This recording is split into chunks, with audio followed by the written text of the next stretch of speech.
wonderful day everyone and welcome back to my channel.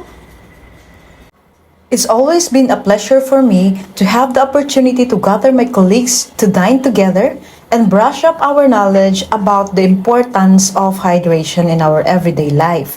And today, I'm with my colleagues at Cebu Doctors University Clinic. The human body requires adequate hydration to function properly. Now, what is hydration? It is the process of replacing water and electrolytes in the body. Some questions might come into your mind. What are the benefits of being hydrated? Or, how can I tell that I am dehydrated? Other questions like, how can I encourage myself to drink more? Does it matter if my water is hot or cold?